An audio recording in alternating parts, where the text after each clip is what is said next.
Hi everyone, welcome back to WildCare's Courtyard. So excited to have you here.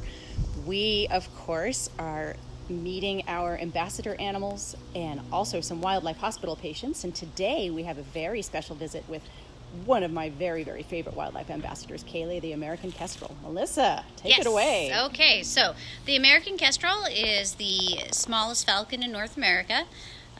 And they're found in grasslands, farm fields, deserts, coast, pretty much anywhere there's a really, really good supply of food for them. And the diet for American Kestrel is mainly insects, small rodents, birds. They're great songbird catchers. Oh, that's interesting. Lizards and snakes.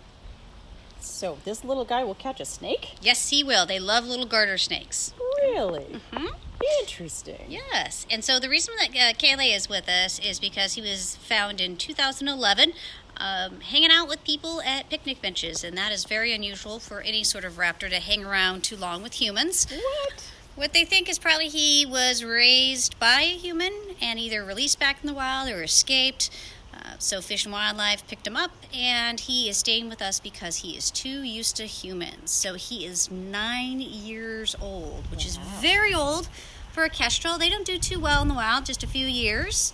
But I believe the oldest kestrel in the wild was 14 years old. Okay. And he's 9, huh? What about in captivity? What sort of longevity do they have in captivity? I've worked with one that was 20 years old. Oh, my goodness. Wow. Yes.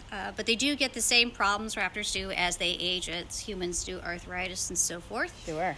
He is part of the large group of raptors, meaning that he has great eyesight, very powerful eyesight, sees 8 to 10 times farther than humans. Wow. Okay. He also sees in the ultraviolet range, which is pretty amazing, and they use that to hunt. So what they'll do is they will do a flight pattern called hovering, and they'll hover over a field, and then they'll look down, and for a mouse's bathroom, it lights up to them like glow-in-the-dark would be.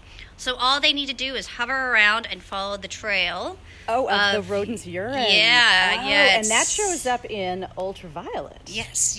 And so fascinating. The world must look very different to him. It does. Can you imagine? Yes. There's So his range of the color vision is just amazing.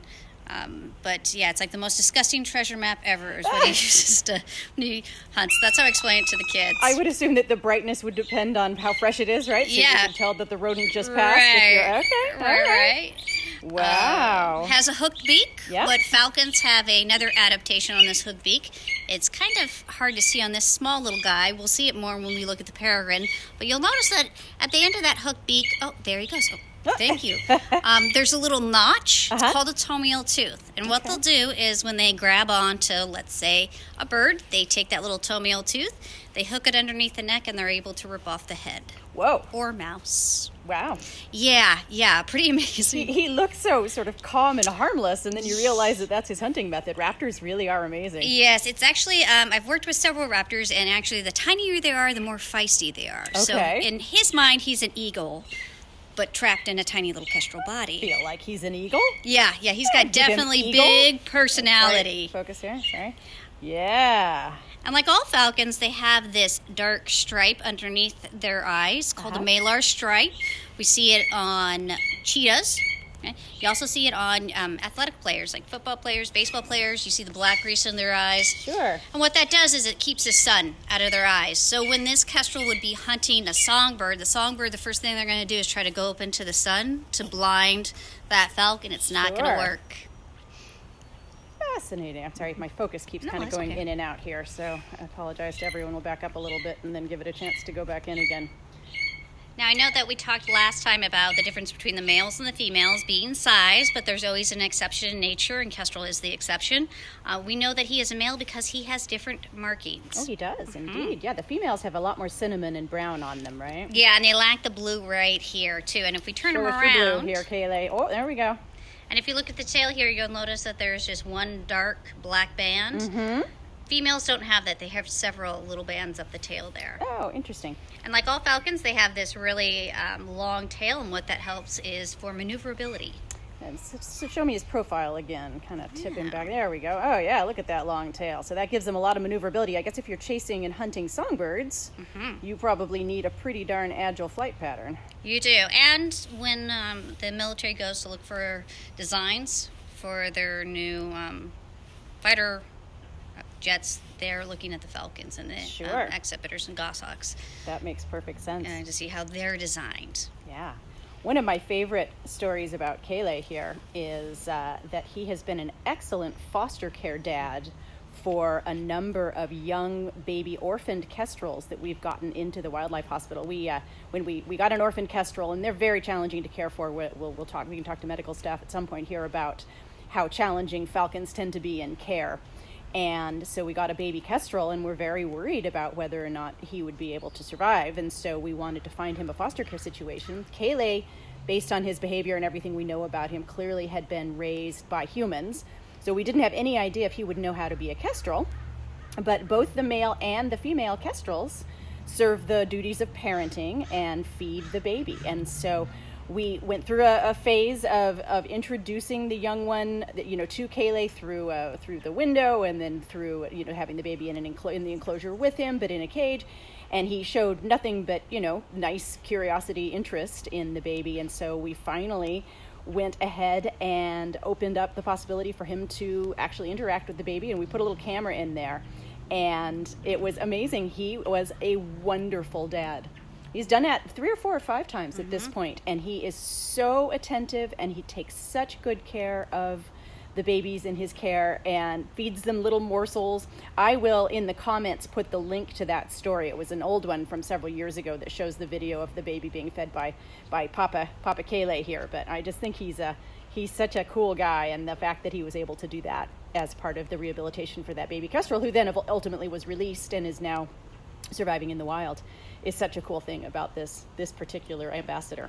Now they can have up to 6 babies, so that's a lot of little mouths to feed. So it's so it's very important that you have that duality of the mother and the father feeding. They can nest in buildings, they can nest in kestrel boxes, any little cavity that they see fit, they will have a nest in. And up to 6 babies, and they grow really fast. Again, raptors, when they leave the nest, they're the size of a full adult. So he might want to be itching here. We'll let him do that there. But yeah, he's normally one of the more vocal voices that you'll hear in our courtyard. When we've done live streams from the courtyard, you'll often hear Kele back there screaming. He's currently in mating mode, right? He's in his mating plumage and at his most amorous. Yeah, so what he does right now is we have a little kestrel box in his enclosure, and he'll call for us. He'll go into the kestrel box, and he'll start doing what we call push-ups, and he'll just start bouncing up and down and trying to impress us with his moves. But Super impressive. Yeah, let him, and he'll also grab food too, and do the same behavior over food, or perhaps his nest. And what that is that's trying to tell us that he's a good provider, that we should choose him. Absolutely. I know that, you can't tell for sure, but we definitely get the sense that with WildCare closed to the public, are animals that are more accustomed to being around humans. I think they miss the interaction. Sure. And he just gets so excited when anybody else walks into the courtyard, and he just does his little push-ups and hops into his little box and shows us just how handsome and amazing he actually is. Yes, raptors are amazing. They are awesome. And he is just full personality, so I'm not quite sure how much all that personality fits in such a tiny little body, but honestly, it does. It's true. I know. He's so great. Now, okay. So a little more than a stick of butter. You said he's a little on the hefty side right now. A little on the hefty side, but we prefer them a little bit on the hefty side here. It just is better for them if for some reason they get ill or something's wrong. If they just drop a little bit of weight, it's okay. We can catch it and get them medical attention that they would need. Yeah. So but he eats everything. I mean, he eats about 2 mice a day. Okay. So for his size, he eats quite a bit. Yeah, and he likes mealworms too, right? He loves mealworms here. Yeah. We feed him mice and a little bit of quail every now and then. But he's got quite a varied diet. They're not doing too well as far as population overall. Right. So to see a kestrel out in the wild is really a treat. Yeah, absolutely. I assume habitat loss is going to be one of the primary reasons. Habitat loss, insecticides, rodenticides, because... Oh, sure, insecticides if he's primarily eating insects. Yeah. Yeah, of course. So, and since his diet is varied, if it's not the insecticides, it could be a rodenticide too. So right. He's equally at risk for those as well. Wow. Well, he looks like he wants to have a scratch. I know, he's like, give me more. So we'll give him a little bit more there. We are so grateful to everyone for tuning in. I hope you've learned a little bit of something about our amazing American kestrel raptor here. Tomorrow we're going to have a very special screening inside the Wildlife Hospital. I don't know what they have to offer us. Melissa's going to take a day off. I'm super impressed if she's actually going to get a day off. We'll be in the Wildlife Hospital, and I don't know what we're going to see, but it'll be amazing. And we will be doing these on weekdays. I don't currently have them scheduled to do on weekends. But be sure and check back at 1 o'clock tomorrow for another very special screening from WildCare. So grateful to have you watching. Everybody stay healthy and stay safe. How can we protect? Oh, I just had a question from David Lopez. How can we protect these guys in the wild? What can we do?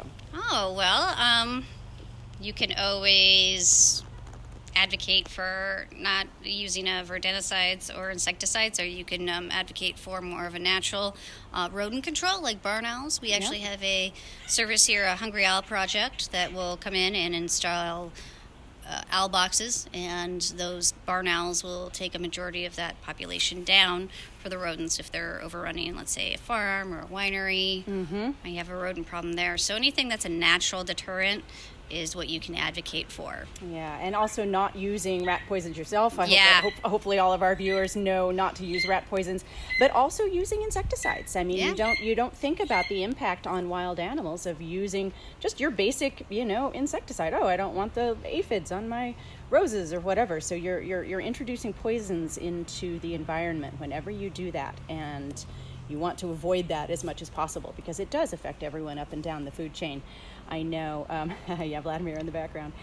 So that is a very proactive thing that you can do. I think, any sort of support for organizations like WildCare and other organizations that promote maintaining habitat, especially open prairie and grassland habitat for birds like him. I think, you drive through the East Bay of the San Francisco Bay Area, and it's just housing development after housing development after housing development. And this is, the open grasslands that used to be habitat for these animals. So protecting those spaces is really, really valid and something that we absolutely need to do to ensure that these incredible birds survive. But we'll come up with some other hints as well, things that we can do. We'll add those to the comments. Thank you, everybody, for joining us. If you're a regular visitor to WildCare, you can see the courtyard looks the same. It just lacks you. So, again, stay healthy, stay safe, and we'll see you tomorrow at 1 o'clock. Bye, Kele. Bye, Melissa. Bye.